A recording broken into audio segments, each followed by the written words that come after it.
Welcome to recipes in my way. இன்றைக்கி நம்ம அருமையான சுவையில் லஞ்ச் பாக்ஸுக்கு தகுந்த மாதிரி கறிவேப்பிலை சாதம் தான் செய்ய போகிறோம்.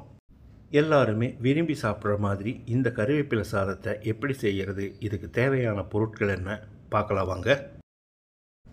பேனில் 5 வரமிளகாயை போட்டுக்கலாம். 1 டீஸ்பூன் எண்ணெய் ஊற்றிக்கலாம்.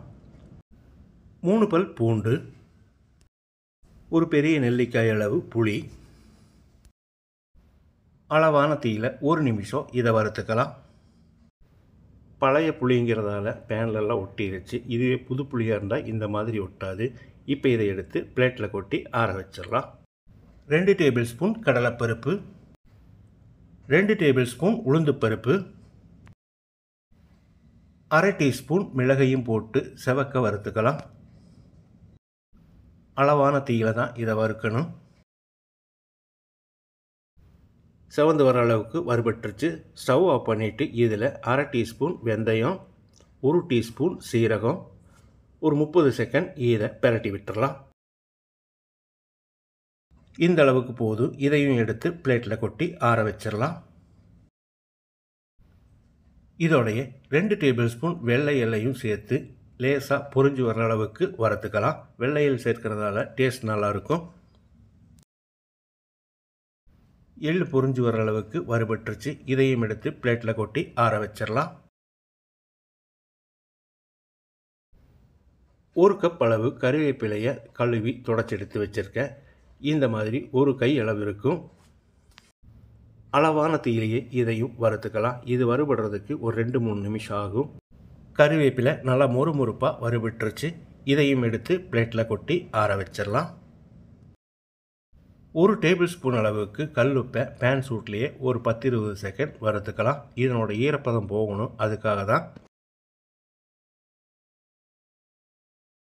உப்பும் நல்லா வறுபட்டுருச்சு. இதையும் எடுத்து பிளேட்டில் கொட்டி ஆற வச்சிடலாம். நம்ம வறுத்து வச்ச எல்லாமே நல்லா ஆறிடுச்சு. எல்லாத்தையும் மிக்ஸி ஜாரில் போட்டுக்கலாம். நான் இதில் 1 டீஸ்பூன் அளவுக்கு பெருங்காயத்தூள் சேர்த்துருக்கேன். நீங்களும் மறக்காமல் சேர்த்துக்கோங்க. நைஸாக அரைக்காமல் இந்த மாதிரி கொஞ்சம் குறகுறப்பாக அரைச்சி எடுத்துக்கோங்க. அப்போ தான் டேஸ்ட் நல்லாயிருக்கும். இதை வச்சு ரொம்ப சுலபமாக கறிவேப்பிலை சாதத்தை செஞ்சிடலாம். வாணலியில் 3 டேபிள் ஸ்பூன் நல்லெண்ணெய் ஊற்றிக்கலாம்.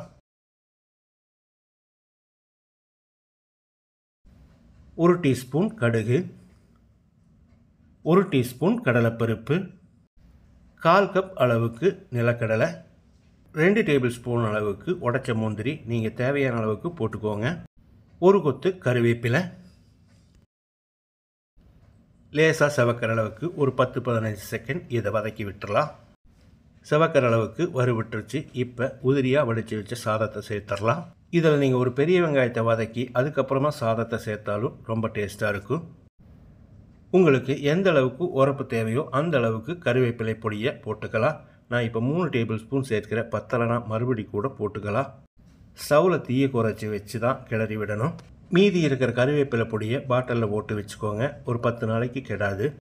உரைப்பு கம்மியாக இருக்கிறதால நான் இன்னொரு டேபிள் ஸ்பூன் சேர்க்கிறேன். அதோடைய கொஞ்சமாக உப்பும் சேர்க்கிறேன். நீங்கள் தேவையான அளவுக்கு போட்டுக்கோங்க.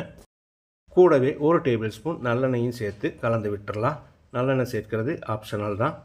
நல்லா பெரட்டி விட்டு பொடியை நறுக்கின மல்லி இலையும் சேர்த்து கலந்து விட்டு இறக்கிடலாம்.